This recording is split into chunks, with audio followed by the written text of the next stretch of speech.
السلام عليكم، ازيكم عاملين ايه؟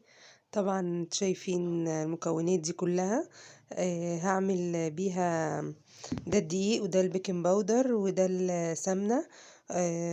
وده السكر وشوية ملح، شوية سكر وشوية ملح، والخميرة طبعا اهي جنبنا، واللبن. تمام.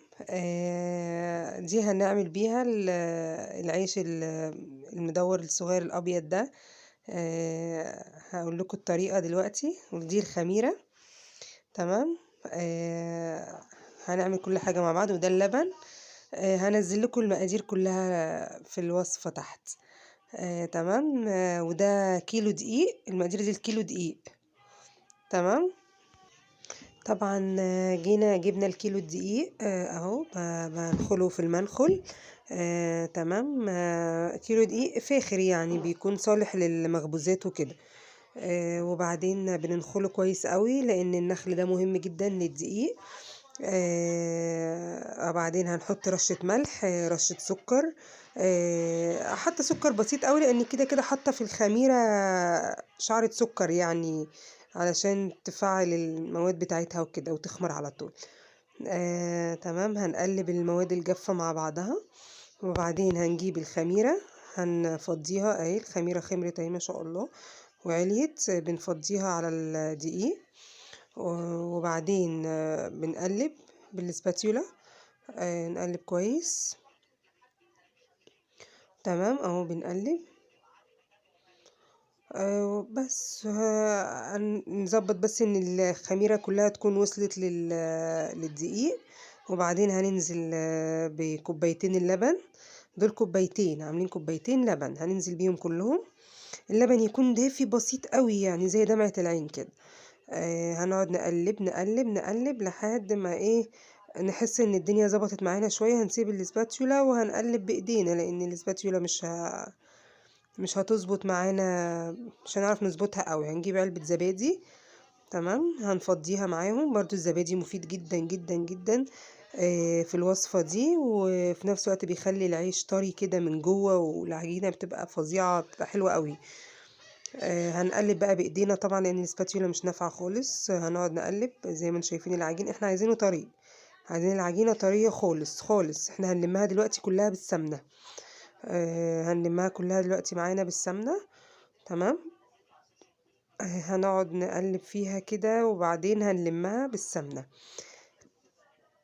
عشان ما نحسش ان هي، يعني اول ما نحس ان هي لمت شوية بسيط كده معانا، هنفضل نعجن فيها. هي عايزة عجن شوية لحد ما نلاقي العجين، الدقيق كله وصل له اهو. بص الدقيق كله وصل له المكونات، اللبن والخميرة والزبادي.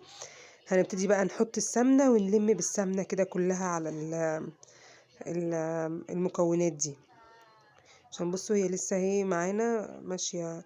دي انا بحط سمنة على زيت، يعني بحط بدرجة حرارة الغرفة، يعني لو تلاحظوا ان هي، وساعات بحط زبدة، لو عندي زبدة بحط زبدة مع السمنة. بقلبهم كويس وبحطهم وبلم بيهم العجين.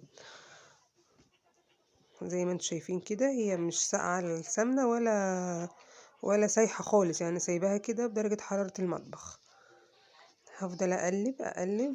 هي هتلم معايا لوحدها مرة واحدة، هتشوفوا شكل العجين طرية وجميلة، وريحتها حلوة قوي قوي قوي، ومفيدة كمان. ومعلش يعني ديكوا بتاكلوا عيش في البيت، يعني شوية ندلع العيال كده ونعشيهم بعيش حلو كده، لان هم زهقوا الصراحة من العيش بتاع الفرن. وطبعا العيش الفينو زي ما انتوا شايفين، الرغيف بقى ب1.5 جنيه وب2 جنيه، فحاجة يعني مش عارفة فيه ايه الصراحة. فقلنا نخبز شوية عيش كده في البيت، نجرب ونشوف. آه اهو اتلمت معانا اهي، بقت حلوة خالص. تمام. تمام. هنفضل نعجن فيها بقى، نعجن نعجن نعجن نعجن لحد ما نحس ان هي خلاص ثابت من ايدينا، وفي نفس الوقت ناعمة، يعني ما فيهاش ترميلة كده ولا اي حاجة. تحسي حتة العجينة خلاص ناعمة معاكي. هتلميها كلها كلها كلها، وهنلفها بكيس. هي بصي لسه برضو بتلزق حاجة بسيط، ممكن احط لها نقطة سمنة كمان. آه بس انا مش بحب احط سمنة كتير، علشان بس انا احط لها نقطة صغيرة اهي. علشان خلاص ما تمسكش في ايدينا، وفي نفس الوقت ما تنشفش معانا العيش ما ينشفش معانا. هنفضل نلم فيها، وبعدين هنغطيها بكيس ونسيبها ترتاح خالص لمدة ساعة او ساعتين عشان الجو شتا. تمام. وبعدين نرجع تاني. اهي لما خمرت جميلة ما شاء الله وطرية وارتاحت خالص خالص.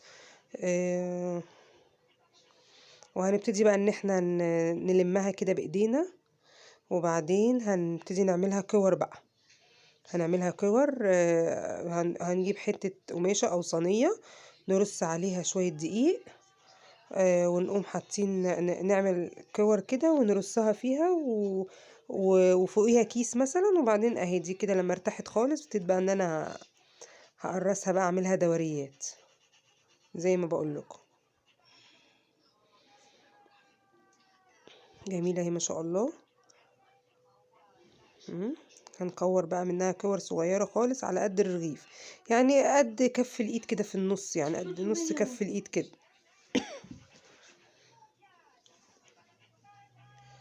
هنفضل ناخد من كل حبة كده كورة.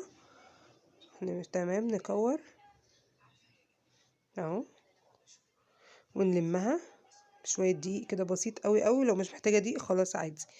وبتحطيها في الصينية مدهونة مرشوشة شوية دقيق، وبعدين بنغطيها بكيس، وبعدين بحتة قماشة اهي. بنسيبها ترتاح شوية، وبعدين اهي هنفضل نكور فيها كلها كلها. تمام.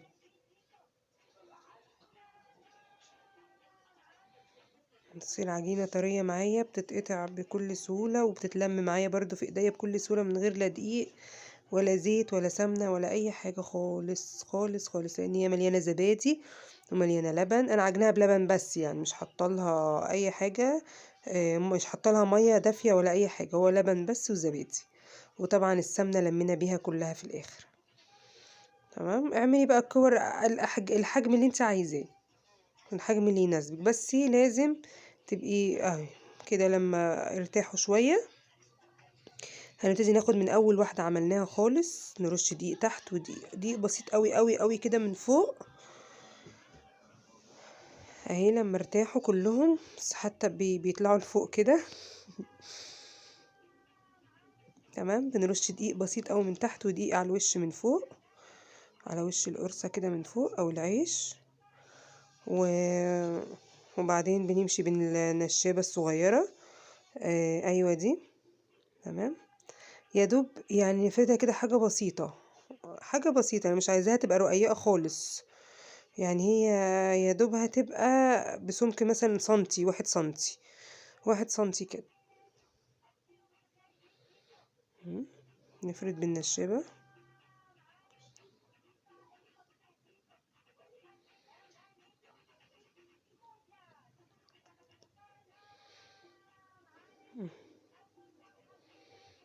سمك 1 سنتي كده، يعني سنتي. بصي اهي مليانة، يعني برضو مش مرققاها قوي عشان لسه هترتاح تاني. هنحطها بقى في حتة القماشة زي ما قلتلكوا، تحتها مرشوشة دقيق، ونغطيهم. نعمل كله كده، هنفرد تاني ونعمل كذلك ونغطيهم، ونسيبهم يرتاحوا ساعة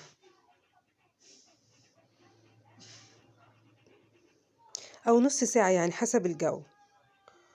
ممكن ترتاح نص ساعة، ممكن انت كل شوية بصي عليهم. وبعدين اول ما تلاقيهم اترفعوا كده شوية وارتاحوا خالص، اهو بصي كل شوية تبصي عليهم كده. انا عملت كذا صف فوق بعض، يعني كذا كذا صف فوق بعضهم اهو. دول كده ارتاحوا معايا، والصف التاني اللي فوقيهم. تمام كده. انا بطمن عليهم ان هم خمروا خالص خالص خالص. مغطياهم بالقماشة عشان الجو ساقعة، ولازم ان هم يخمروا كويس عشان اقدر احطهم في الصواني. تمام. جبت صينية صواني سخنة، يعني فاتحة الفرن ومدخلاهم في الصواني. مدخلة الصواني فاضية في الفرن، ومطلعاها رصة فيها العيش. تمام. مش دهنة الصواني اي حاجة خالص، هي بس مجرد انها سخنت خدت حرارة الفرن، وبعدين خرجتها من الفرن، رحت رصة فيها العيش بتاعي، وبعدين دخلته الفرن اهو. اول ما دخلوا الفرن اهو، ابتدوا بسوي الاول من تحت، بفتح الفرن من تحت، وبعدين لما بلاقي ان هم طلعوا لفوق كده فقفقوا، وبعدين استووا من تحت، بقوم مولعة الفرن من فوق. اول ما بيطلع بدهنهم مية، بدهن السطح مية كده، يعني حاجة بسيطة قوي، وبعدين بعينهم تاني في القماشة دي علشان يفضلوا محتفظين بالسخونية بتاعتهم. وبس اهو بقى.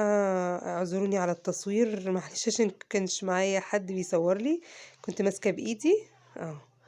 اهو العيش ما شاء الله مفتوح اهو من جوه، وبيتعمل سندوتشات وجميل جدا جدا، يعني تقريبا خلصوهم قاعدين ملحقتش اصلا. بالهنا والشفا اهو. جميل ما شاء الله، لسه سخنة اهو، حتى البخار بتاعه اهو والدخان. يعني انصحكم تجربوها، الوصفة دي جميلة جميلة جميلة، والعيال هيحبوها الأولاد. بتدفي، وفي نفس الوقت بياكلوا حاجة حلوة ومفيدة، وكلها حاجات يعني تفيد الجسم وكده. وبس، يا رب أكون